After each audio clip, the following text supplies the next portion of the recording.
listening to the PR Wind Down podcast, the show for public relations professionals who are ready to see real change in the PR industry. We are your hosts, April White and Laura Schooler. Let's get ready to wind down. So, this is a segment we call Questions Clients Always Ask. And the question of today is, can you focus just on top tier press? And the answer is probably not, but let's unpack it a little bit. So I know that one of the things that is challenging is having enough news of national importance for clients to consistently be in the top tier media. Another thing is there's a lot of competition between those top tier outlets. So if one of the top tier outlets sees that they wrote about the brand, the next ones might not be as into it.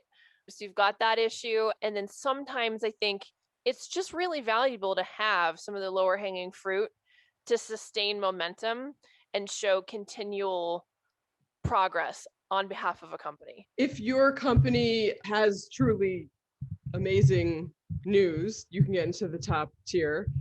If your company happens to play in an area where there happens to be a lot of news coming out at the time, just good timing, then you can get into the national news.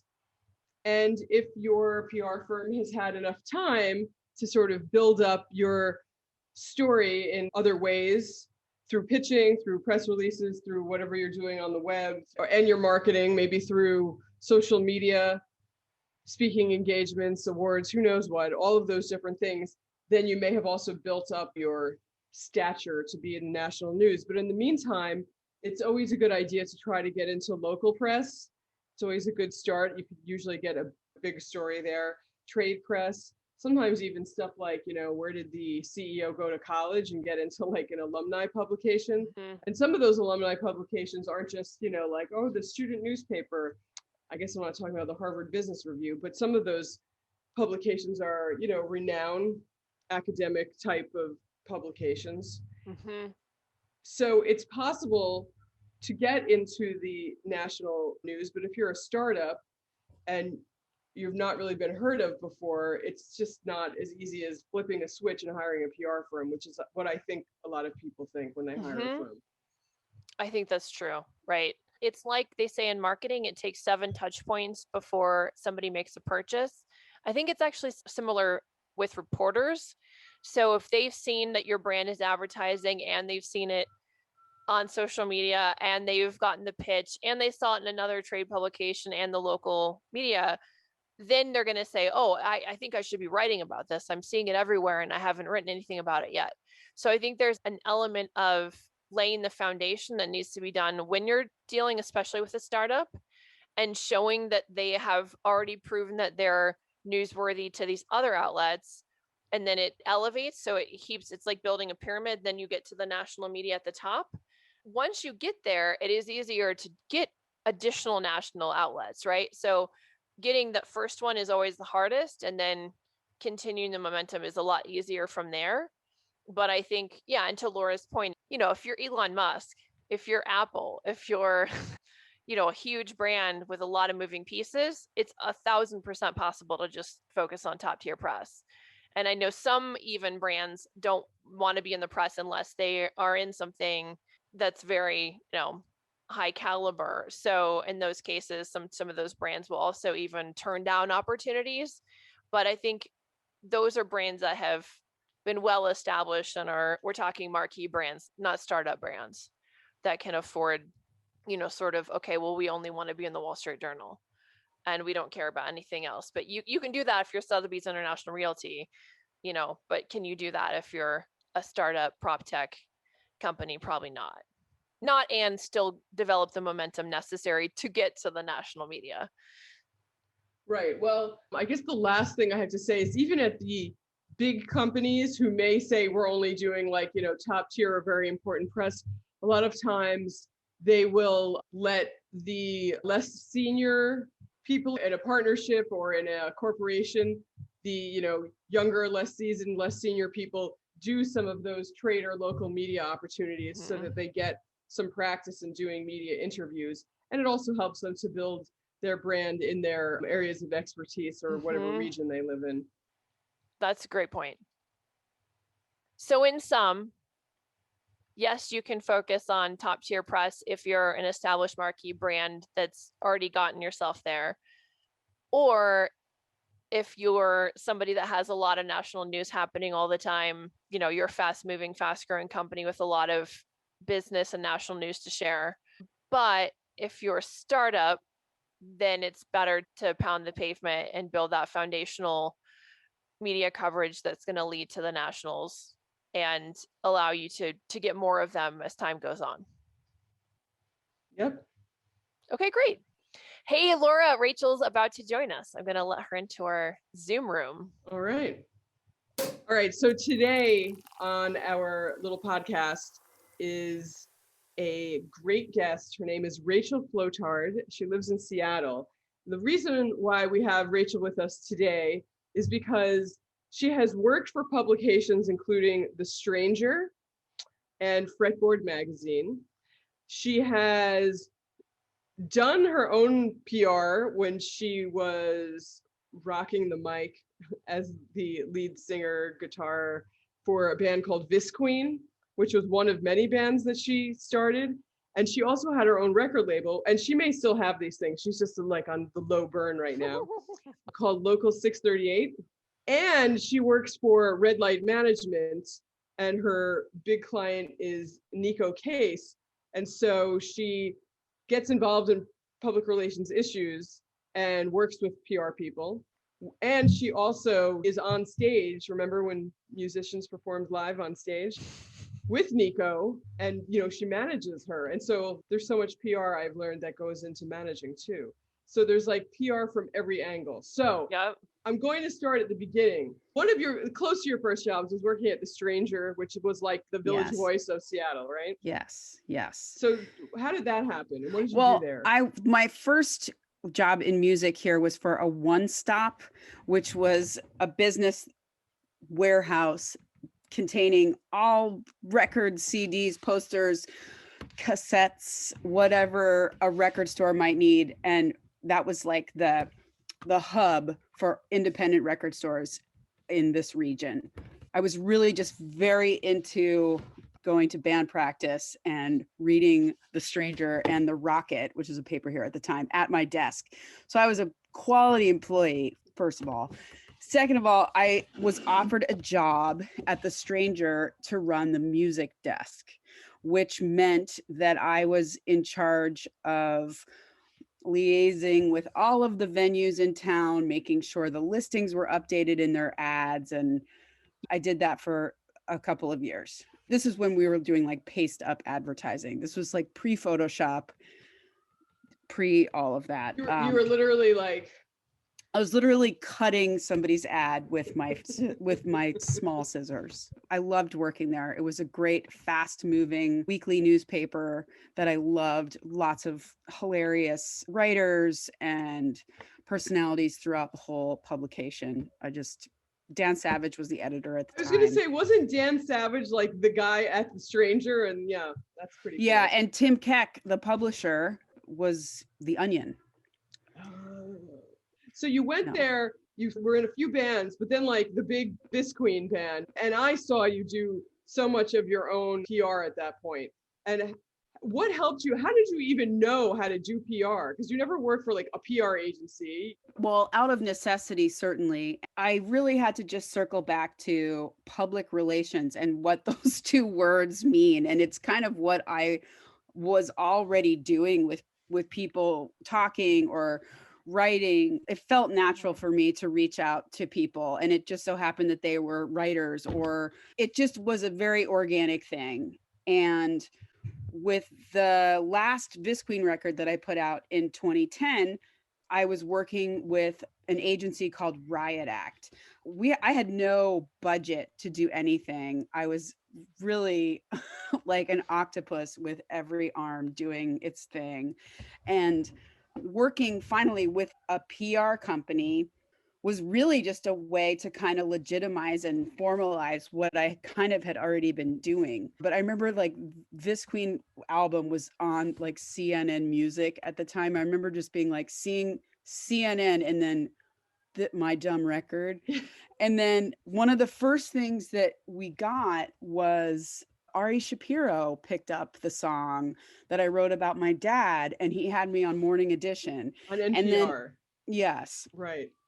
At a certain point, it's like chutzpah. And I think that at the time with Riot Act, I was really very much like a backseat driver, much to probably their chagrin, just like, let's do this. But what about this? But we got this, and that means we can get this.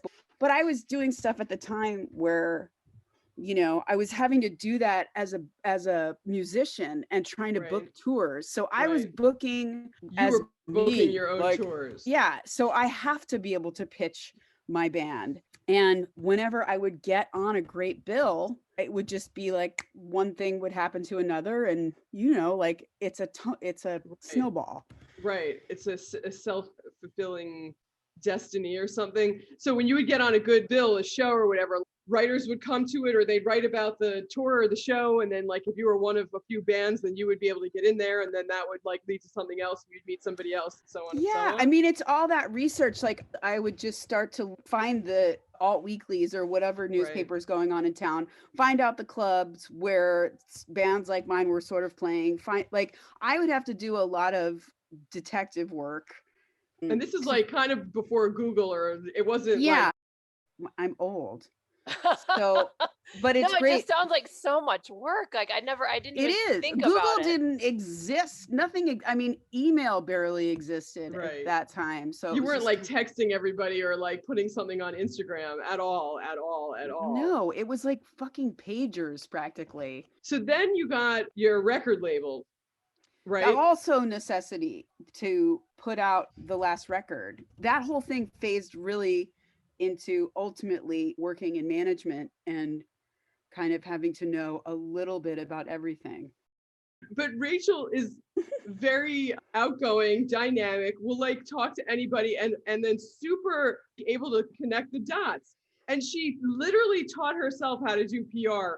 So the thing that I think is that because you just for some reason in your DNA like understood public relations. I have frog DNA.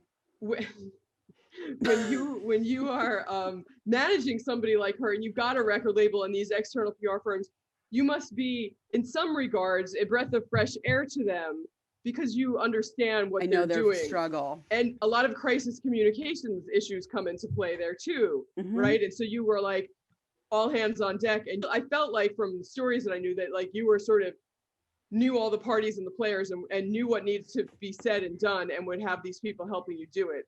And trying to facilitate it, which is probably the hardest part in some regards, like getting the artist to agree or getting the artist to do an interview or not do an interview, right? Right. I mean, there's also times where, you know, you're always like clamoring for some kind of spotlight or like notice on your project. And then, I mean, it's just as important to know when to be like, no, thank you, as it is to be like, thank you. So right now, since you haven't been able to tour, and I know you guys were like in the middle of doing a bunch of live things when the world shut down. Yeah. What have you been able to do to sort of keep things, I don't know, public? What are the... That's a good question. It's been a wild year. Neko, her in particular, you know, she is very transparent and generous with her thoughts and sharing how she feels on socials, which has really been a lifeline for so many artists. You know, I work with another artist who's amazing. His name is Josiah Johnson. He was in a band called The Head and the Heart, and we released a record in January. It feels like another lifetime. Right. But every manager meeting I was on, it's just everyone's just trying to figure out their way. You know, there was a new platform for performing live every week. You had to figure out like, well, am I going to use Stages or Veep or Facebook Live or Twitch, or like people that were not well versed in how to make social media work for you on video had to become that very quickly. Do you feel that you were able to do that as much as you possibly could. The artist is doing that personal connecting, right? Neko's not a live stream performer. It's just not her medium. I mean, this is weird.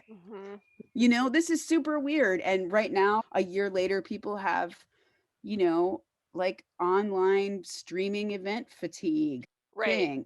I was going to actually ask you, do you think that sessions and other platforms like that are virtual are actually working for people? For some people, I'm sure they are. I think that as things start to open up and it becomes safe to perform, there's going to be a hybrid model of this. There's going to be like some stuff is going to be brought to you by the internet and some stuff is going to be live. But I do remember that old company, what's it called, back in the beginning of like internet and any kind of streaming, that was doing like streaming concerts. I mean, like in the early 2000s, like late 90s. I can't remember their name, but I feel like they were so ahead of the curve that like it almost was never going to happen until it was forced to happen. And now it has been forced to happen. But yeah, can people make money off of it? Yeah, people are selling tickets and doing very well. How do you PR that? Like, how do you pitch a virtual music event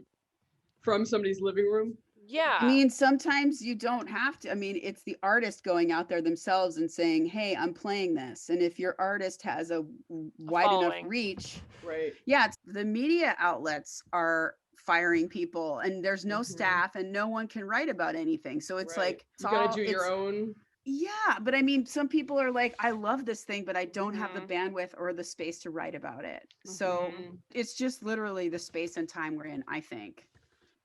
I don't know about you guys, but this has been just an incredibly stressful, odd time and filled with worry. So people are maybe less apt to take on, a lot of interviews. And Neko's also not in a record cycle at the moment. So there's, she's not promoting something new or anything like that. No. But I mean, Josiah was, and he is a different animal, and is way more apt to play online and on socials and engage that way. And any movements that I've had to make with respect to her or bands, like they require multiple steps per move with COVID restrictions. And, she did a piece for the state of Vermont Board of Tourism. They filmed her and a friend of ours, Luke Reynolds, performing as a duo in a gondola, like on the side of a snowy mountain, and like getting everybody tested, getting everybody up to the mountain, making sure we're 6 feet apart. Like,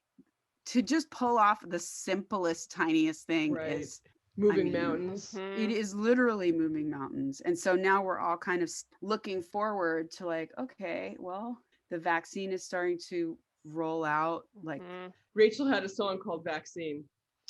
I did. Has a song. I'm so much better at like helping other people dial in their digital footprint on the web. Mine is all over the place. Does Red Light Management have PR people, or do you hire, or do they label? How does it work? Well, sometimes the labels that I work with have an in-house PR person. Anti Records is Neko's label, and it's also Josiah's label. I've worked with them for many years, and they have a very strong team. If and when an artist garners something a little bit larger and more teammates, they'll hire out for a publicist. And the only other agency that I've worked with directly a few times is Surefire. Okay. And so Surefire is hired for a campaign and works in tandem with all of us. So if they get like interview opportunities, et cetera, they go to you? Mm-hmm. Do you see great benefit in PR? Absolutely. I see great detriment when there isn't, I guess is okay. Maybe. That's great. That's really interesting for PR people to hear, that Definitely. It's more that if you don't have it, that it's really bad, than if you do have it, it's really good. It's like, good, bad. I think it is important to have, like, especially if you are like, you know what, writing is not my strong suit, or how can I jump into this giant pool that is the world? I have always found value in having a soundboard and somebody that I trust. And now more than ever, It's like, have somebody read your copy, work with someone on a strategy of when should I release this record? Having those conversations from the perspective of not just yourself, but other people is really good. And I feel like PR is so important. There's stuff on the calendar that you don't even know about that your agent, your PR person might know that, oh, you should be a part of it. It's again, that like connecting the dots and having, if you have the luxury of hiring a PR person. I don't know if you can answer this, but the music PR that I've been involved with has not been big dollars. Mm-hmm. Oh, what's like the most that you've seen, something you worked on or maybe somebody else that you knew for PR? How much spend, like budget wise? That's a good question. I mean, it really depends, and I can't give you a number, but for some of the higher end stuff, I mean, multiple thousands of dollars a month, you know, to 800 to 1,000 a month. Like, it's not, Right. But yeah, I mean, it is really a service, and a service that people need to pay for. Mm-hmm. And, you know, like all of us, we're always hesitant to be like, oh my God, am I going to lose this job if I charge X amount of money? And like always like kind of maybe just taking a cut to have this client. I mean, it's this whole juggle. Right. How do you think that PR in the music that you've dealt with has been charged? Is it by the album, by the hour, by the project, by the, you know, how are fees determined? I mean, I guess it's by the campaign, you know, and quote unquote, like the album, right? And, Right.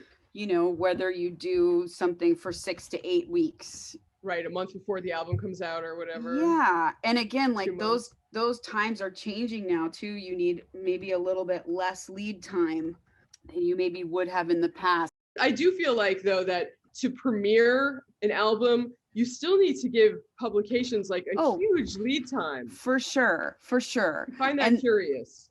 Well, it's still because it's like an endless stream of humans trying to go through a small hole. When you're a good agency, the list is long and you need to pick and choose your babies, you know? Yeah. Mm-hmm. How did you figure out how to do PR when you were doing it way back when for like your band VISQUEEN and your like record label, right? Didn't you do your own PR for Local 638?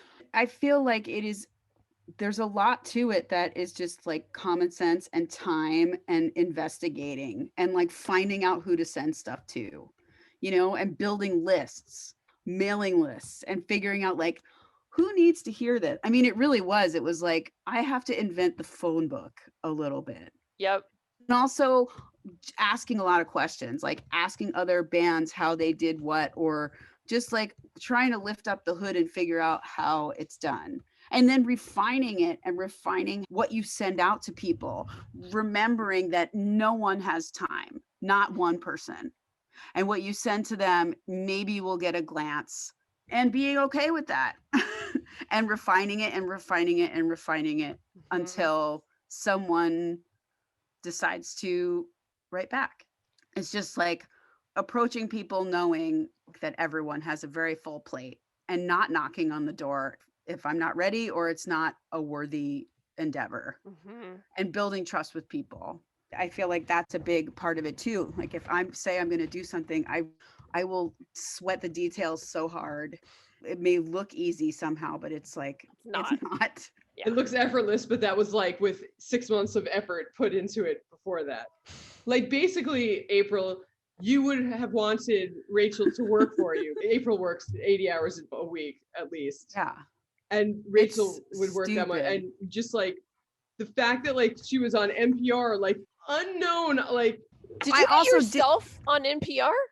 I started out the KUOW NPR station here. VISQUEEN had been on a long time ago. It's all just as like, I have emails from 1999 or whatever, just like remembering people and reaching back out when there's something I think that is like, well, we're doing this. Right. So Rachel, we go to a radio station in Seattle, and she would take over the radio show. And like the host would just be like laughing their heads off and just be like, oh my God, whatever. And we'd walk out and I'd be like, how did you know what you were going to say? And she'd say, no, I had no idea. I was like, did any of that sound scripted to you? Like, I sounded like a total hee-haw, But but like the fact that she didn't even have in her mind like the things that she was maybe going to touch on or make a joke about or say. She would just come up with it on the Showed fly, take the whole show away from the host, who were glad to have her do it. And then we'd walk out of there and she would just be like, I don't know where it came from. And you once said to me too, had you planned ahead of time, it would have never been as good.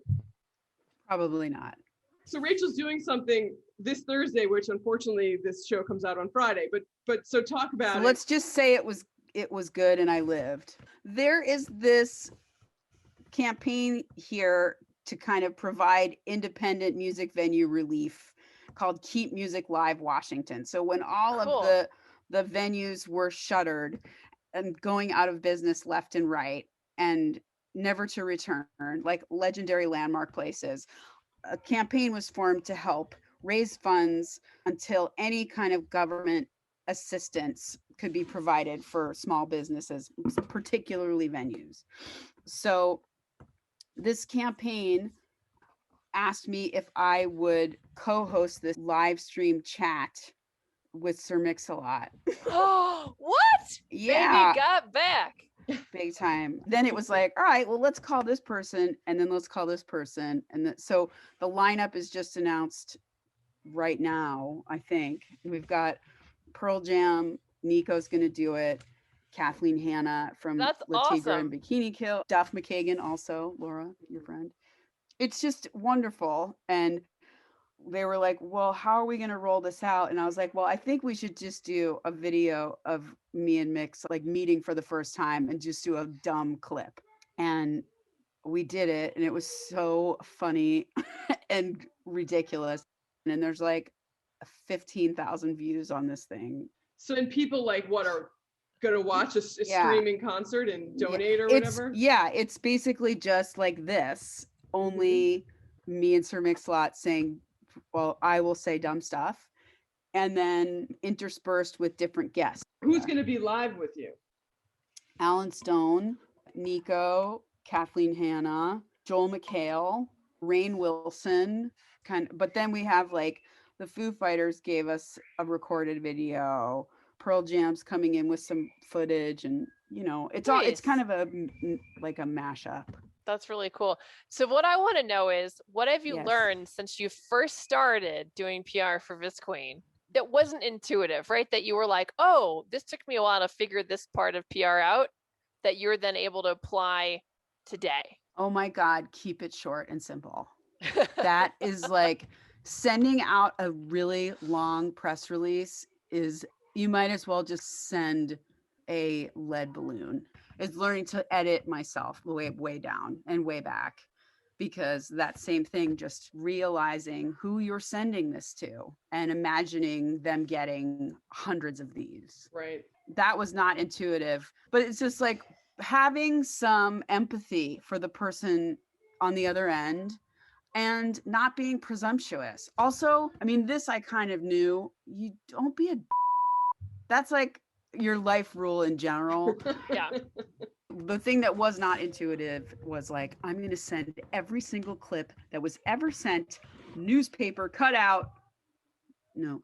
But you have to, in that regard though, figure out what the most compelling, actionable thing is that somebody will have to act on, and how to present it or write it to them where they get it like that and say, oh my God, I can't deny this. And that is PR.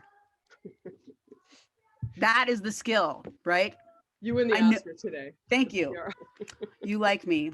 You really, really like me. We got to remind ourselves of that. When you're at a PR firm where you've got a bunch of clients, you start to just go through the motions of what you're supposed to do. I have to write this, and I have to write it like that, then I have to email it like that. And you're just going through all the motions, but are you really doing anything that is of value? Oh, another thing on the client-facing side is you can't always control your clients or their expectations, but it is important to lay those things out and reiterate, maybe for the person who has never dipped their toe into spending money on PR, doesn't mean you get press. And that's another thing too, to really kind of help people wade through that. You're not a magician, and this money doesn't equate traction where you're like, I know that you paid me this and this isn't happening. Maybe it is because your messaging needs work, or your product needs work, or, it's like, it's tough conversations. Timing is off. Yeah. Timing is off. Being a good PR person also means to level with your client and really just get like, I have to give you my honest opinion. And I feel like in any time I've had to do that, it's really met with respect because I'm delivering it with respect too. And then if they're like, I don't care, I really need to do it this way. You did the best you could. Yeah. Because honestly, it's also the clients that you take on that are like you're throwing yourself out there on behalf of. Yeah. And so making sure that it is the best it can be before you send it down them. Yeah. the gravy pipe. Yeah. What about any mentors or idols? Jesus is a good mentor. He is my mentor. Good. My mentor growing up was this lady named Mary Link, who was an amazing communicator, writer, speaker. I was 19. She was 75. I was like her right hand small man that did stuff. But the way she treated people so elegantly and effortlessly and down to earth, and at the same time, she was like an incredibly seasoned and talented businesswoman. At that juxtaposition of like, I can say fart and make $1 million. Here's this like multi-million-dollar deal right here. Yeah. Right. Knowing when to hold them and knowing when to fold them, I guess, is probably like some sage advice. Like, knowing when to speak and knowing when to maybe like listen. I agree with that. Another skill. Yeah, I agree with that. It's great.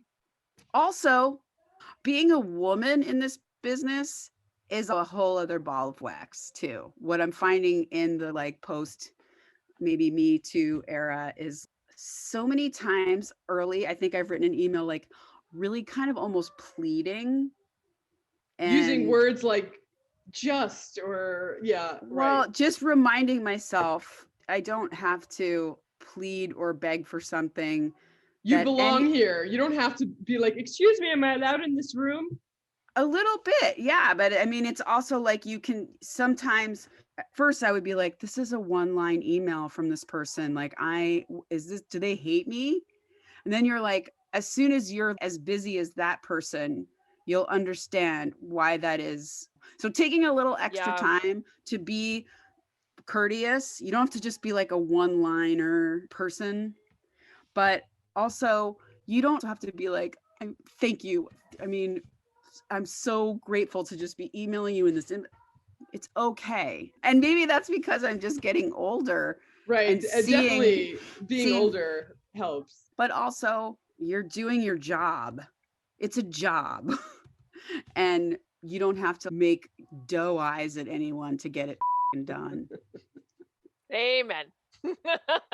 I love that. No, I was going to say, do you want to plug anything? My butt. Just go find me on Spotify. No one knows that's out there. VISQUEEN on Spotify. Okay, VISQUEEN. VISQUEEN. I don't know. Yeah, no, we'll put it in the show notes. Thank you for having me, you guys. I'm so happy to see Laura. April, it's great to meet you. Nice to meet Laura, I've met you. We've met for so many years. God bless you. All right. Godspeed. And it's St. Patrick's Day in 2 days. Dude, literally. My kids are actually making a leprechaun trap right now, or they were earlier. What? What is that? What is that? Means like they're trying to catch one. Wait, they really think they can? Literally like a box with a stick and like a string, bunny trap kind of thing. Oh my God. Yeah, like when he comes, I'm gonna yank this string and then the box is gonna fall on him. He's never gonna get out. That's so funny. Amazing. Yeah, so we'll let you know. All right. Well, send me a picture if you get one. I will. All right, you guys. All right. Thank you so much, Rachel. Nice to meet you. Nice to meet you. Thanks for having me. Bye. Bye. Hey, Laura, did you hear about Sarah Silverman's statement that she made on her podcast that went super viral? No, I did not hear that actually. So, our PR news story is an interesting statement from Sarah Silverman this week, who tends to have a pretty big political draw as a comedian and commentator. She came out. No, was what'd she say? She was basically like, I just think I'm done with this bipartisan bullshit. What did she call it? There was some funny phrase for Sarah Silverman to go I want to be a centrist. Right. I was like, wow, the world is changing. Right. Here, let me find it on my phone. She said, I don't want to be associated with the Democratic Party anymore. Liberal comedian Sarah Silverman said in a recent podcast that she's had it with the absoluteness of the Democratic Party and no longer wants to be associated with it. It's the absoluteness of the party that is such a turnoff to me, she said in an Instagram video taken from her podcast Monday. It's so fucking elitist, for something called progressive. It allows for zero progress. It's all or nothing. I think I don't want to be associated with any party anymore, she continued. It comes with too much baggage. Every party, it comes with so much baggage that no ideas can be taken at face value. And without ideas, what are we? Without a common truth, how can we talk about it? Republicans might hear an idea that they would totally agree with, but if it comes from AOC, then they hate it. And of course, to be honest, when I hear an idea that comes from a Republican, it's suspect to me. And it's made its rounds everywhere. Right. And it's sort of the anti-cancel culture message. Yeah, comedians have a really hard time with it because being a comedian is all about saying things that most people would be a little uncomfortable with, and now you're not even allowed to joke about it, and that's the role of the world. Yeah. And she's one of the best at that, so of course she's going to be noticing this quickly, that this is something it's not, she's not down I agree with her. It is a problem. I'm not maybe going to take the harsh drastic action that she has, but that is one of maybe my only big problem with all of what's going on is the super left, ultra politically correct, where you can't say anything without somebody cutting you to shreds. Mm-hmm. And just by your word that wasn't even mean or intended to be mean. And when you're funny or sarcastic, yeah, it's offensive, but that's the whole point, because underneath it you're trying to get to some sort of truth. And all of this, I hate, whatever. I would call it being illiberal, honestly. To me, right. So being illiberal is, like she said, it's not allowing you to get to the truth of things. So I agree with that part of it. I do understand that some of this, no, shut this down, or don't say this, or don't say that, comes from a place of true pain and anguish for many people over hundreds of years. But you have to laugh about it, or else, oh my God, why bother being a human? Yeah, and I think the repercussions from somebody because she's got a lot of people that follow her both for comedy and for her political commentary, right? She's been a very loud voice. I think it could be very interesting to see how this plays out politically, but then eventually how it affects our world, which affects PR. Because if there is a sentiment of people that are starting this wave towards the center, then it's going to change a lot. It might even change the way the press frames things, right? It may no longer be advantageous for the press to sort of lean so heavily to the left. Right. Because I feel like people are looking for truth that's a little bit more down the middle. I agree. I'm looking for it. Yeah. Okay. Should we do the horror story and call it a wrap? Yes, let's do that. Do you want to read it? Do you want me to read it? I read it last week. Okay, I'll read it. Cool. Hi, April and Laura. Here's a good one for you about the days when we were still all working in a normal office. I had a manager who was weird with a capital W when it came to in-office requests. It started small. Can you make me a cup of coffee? Can you go and make sure I locked my car? Can I borrow that chapstick on your desk? Ooh. I was a junior employee and this was an account manager, so I tried to keep a helpful attitude. But not on the shared chapstick thing. Gross. Eventually, though, the requests escalated, as they always do. Oh no. Oh no. Can you take this package to FedEx for me? Can you make a vet appointment for my wife's dog? Oh boy. Can you cover for me if I miss this meeting so I don't have to take the morning off? I didn't feel comfortable going to his superiors because he was very well liked by our CEO and account directors, and I was a brand new hire. Lucky for me, just as I started having to awkwardly decline those bigger requests, the client we shared fired the firm, and I no longer was working with that manager. But I feel bad for whoever inherited that to-do list. My question would be, if fate hadn't saved me from that manager, what could I have done to put a stop to the inappropriate requests after I'd already conceded to some of the smaller ones and set up a bad pattern of being a yes man? All the questions we get asked, the same thing where somebody in a more powerful position is taking advantage of somebody in a less powerful position who's afraid. Yeah. So